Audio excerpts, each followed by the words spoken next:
Туугандар, ассаламу алейкум. Москвада таксисттер көрүнгөн жерден фастфуд жеп, Макдональдс жеп, KFC жеп тажагандырсыздар. Рязанский проспекттеги бай мантынын мантысын жеп көрдүңүздөр беле? Азыр сиздер менен буйруса видеонун башында кыска нуска барып бай мантынын мантысын көргөзүп келейин туугандар. Чалып айтып калды, бай мантынын жеген дарманда, жебеген дарманда деп. Азыр барып сиздер менен чогуу көрөлөбүз. Каналдан алыстабай туруңуздар.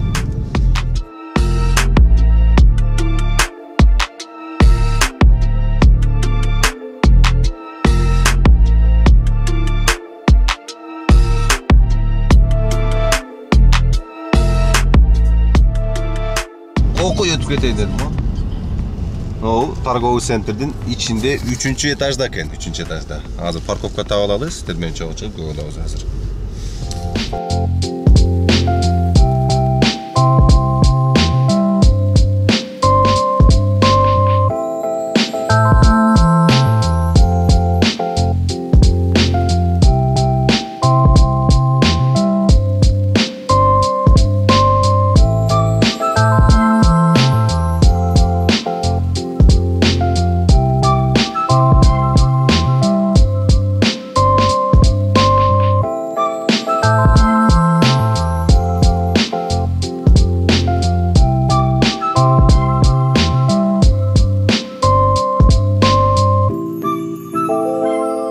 Рязанский торговый центрдин ичине киргенде эле 3-чү этажга чыкканда эле туугандар эскалатор менен чыгып, могул жер менен туура алганда эле Баймантыга кирет экенбиз.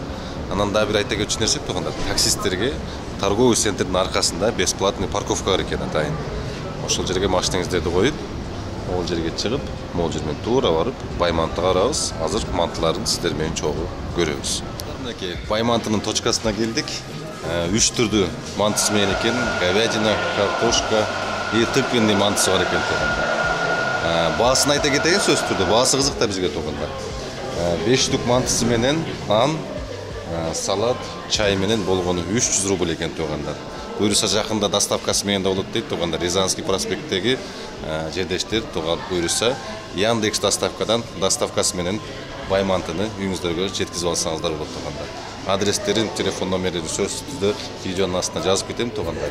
Биздин таксисттерге эгерде могу Рязанскийде жашаган жердештерибиз манты жеңиздер келсе, сиздерге мынакей Баймантыны сунуштап кетем туугандар. Ошол жерден келип манты жеп кете бересиздер. Туугандар, бүгүн буйруса посольствого жөнөдүм. Мен паспортумду суроого келип калды эле.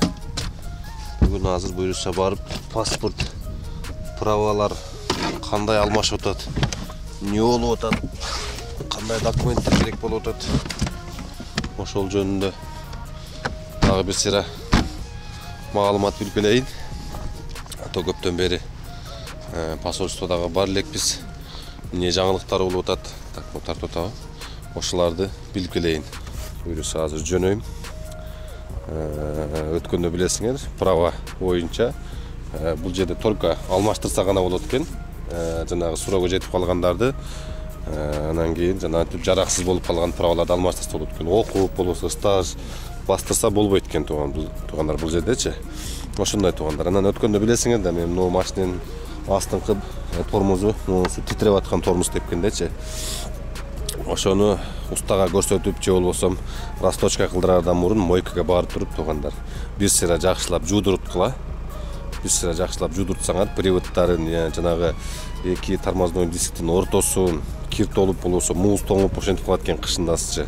Анан кичине титиресе эле барып жанагы расточка кылдырып экеле лишний акча корото бербестен бир сыйра жакшылап мойкага кирип жуугула. Ичи сыртын бар жогун.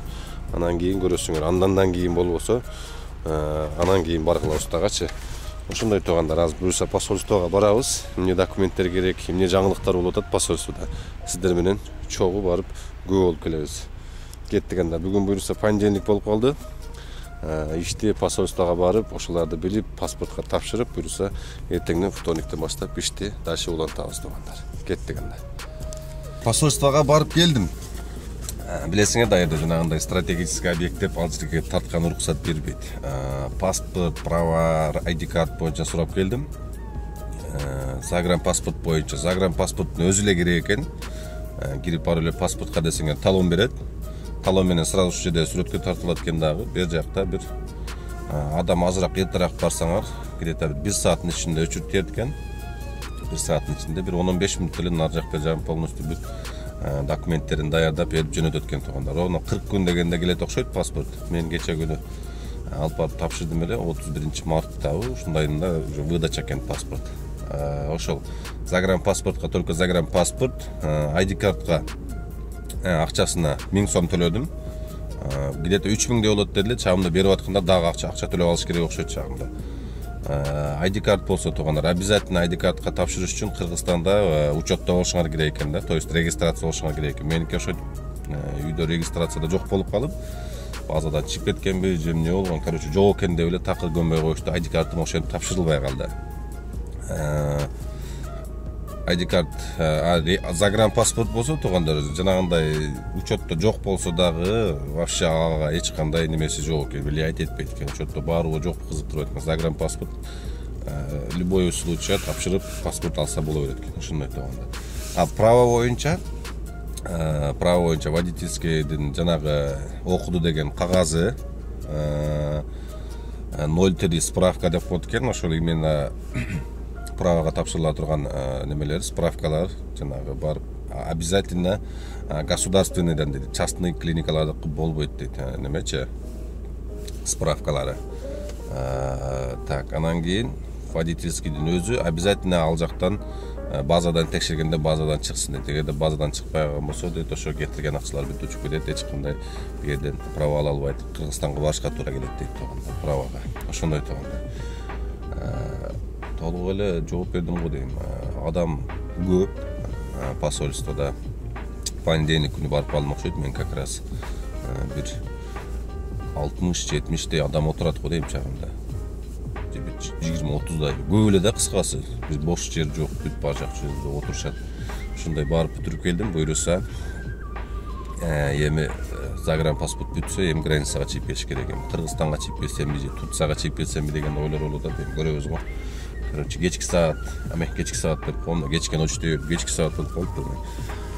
Эртеменки саат 8-ден 49 өттү туугандар. Сууларым баардыгы бүт тоңуп калыптыр, монтип.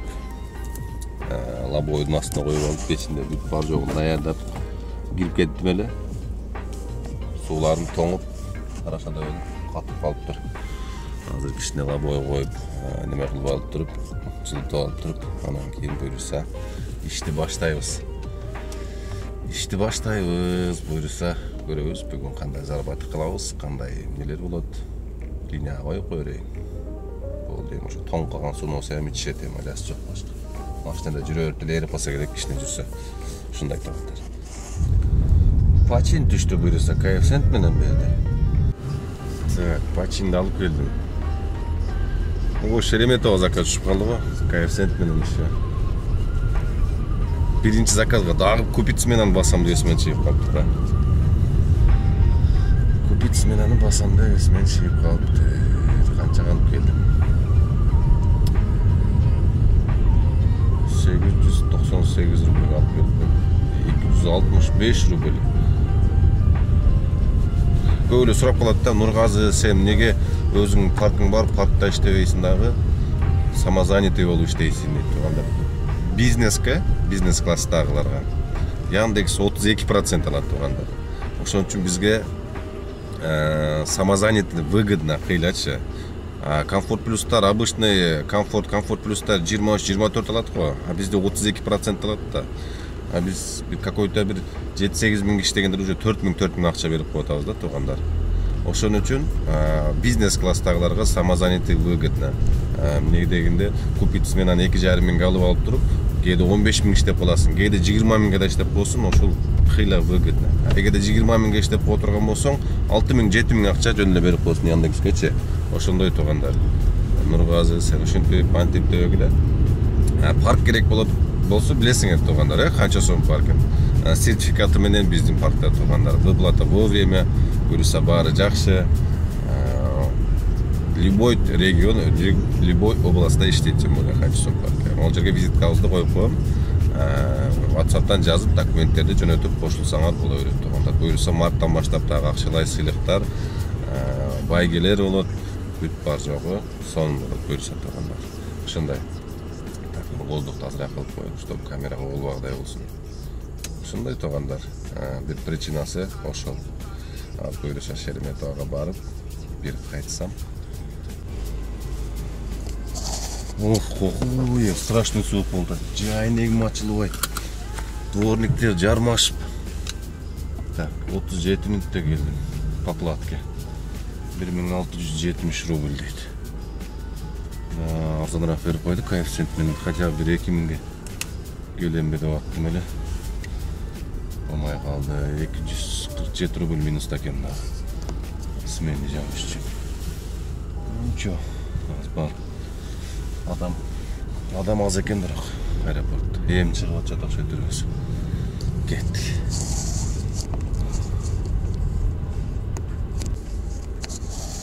Короче, аэропортко кирсем, не дейт дебейсиң эле, 35 машина бар экен, 1,5 саатты көрсөтүп атат. Бул жерде 1,5 саат, наркыга барып да 1,5 саат тургуча, хоть платка менен болсо да шаарга кетип калсам, мен 3 саатта 3000 акчага иштеп коем. Минимум. Ошон үчүн эмне кылабыз? Шаарга кетип калабыз, пробканы карайбыз. Пробка андай эле жестко эмес экен, бирок машина чересчур эле көп экен, кетип калган жакшы. Вообще не стоит азыр. Туугандар, сиздер үчүн дагы бир чыгарма. Умар Булбулумай деген да билейби сиздерге. Кана кеттик эмесе, коштоп турабыз туугандар. Ар кечте, ар таңда болжоп сайрап, азгырып сезимди козгоп сайрап, бир булбул булугуп келет күндү, биз жүрүчүң алма бакты болжоп сайрап, ал чактан адашып көм калган, ар шактан алмадай сүйүм калган, мен сүйүм булбулга айлангансып, ашыгын издеген ой өрөрү таңдап. Ой,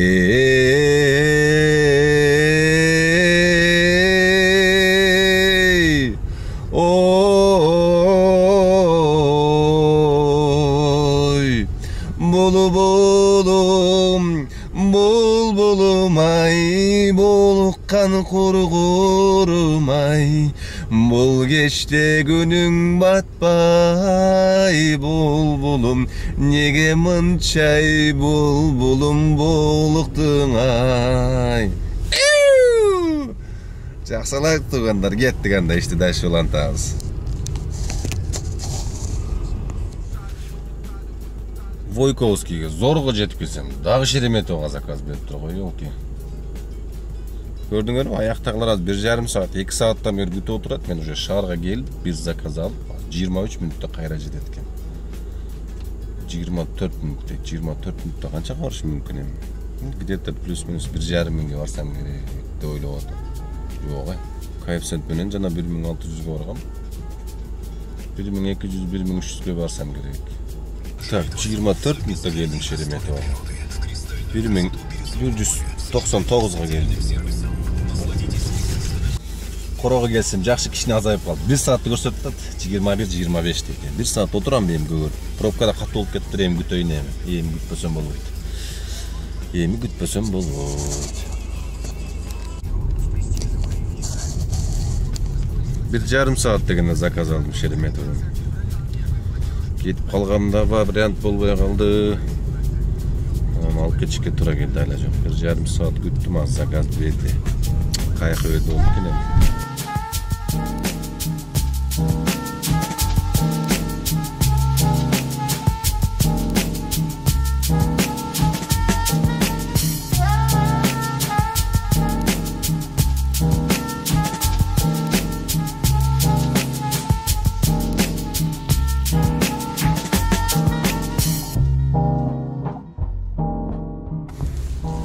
Кокуяй, аэропорттон 49 мүнөт дегенде жетип келдим. 1781 рубльге.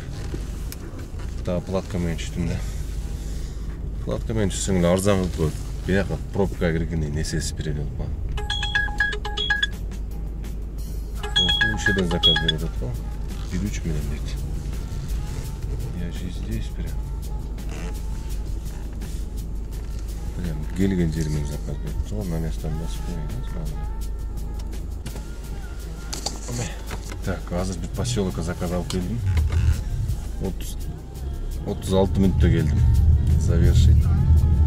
2637 рубль эсептеп койдум.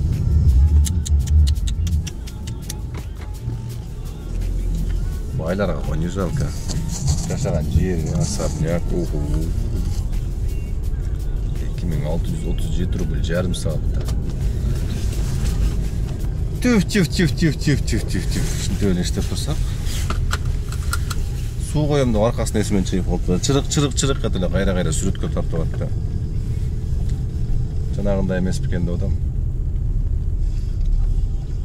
Так, саат 9-да баштагам, саат 4:30 болду. 8 заказ эмени жапкандан кийин 9085 рубль болду.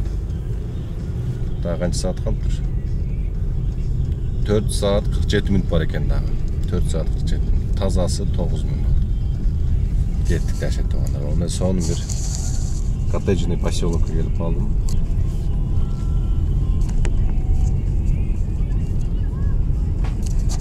Сонда немелерді көрсетейін, заказдарды.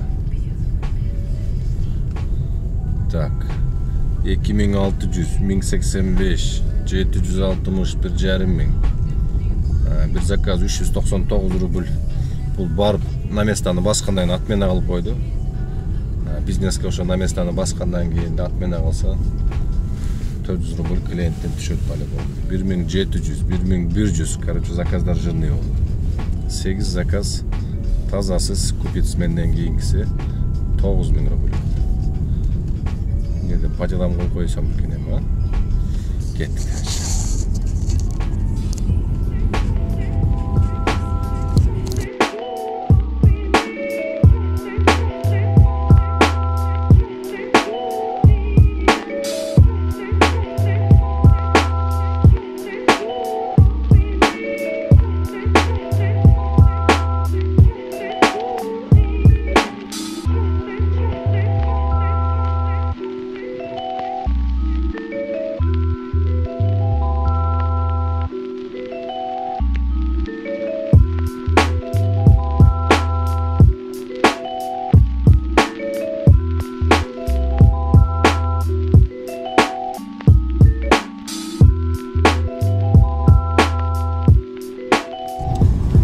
Вообще бомба заказ алдым да. 1 saat 17 мүнөттү көрсөттү. Балашка жака алдым. Бирок эмкаттын ичинде. 1.4 коэффициент менен алдым почти. 1.4 коэффициент аз. Бунда бир 2.000-2.5 алып барсам керек деп атам. 1 saat 20 мүнөт. Шуну алып барсам где-то 11.000 мыңга болуп атат экен тазасы. Келип калды. 1905-те жүрөм.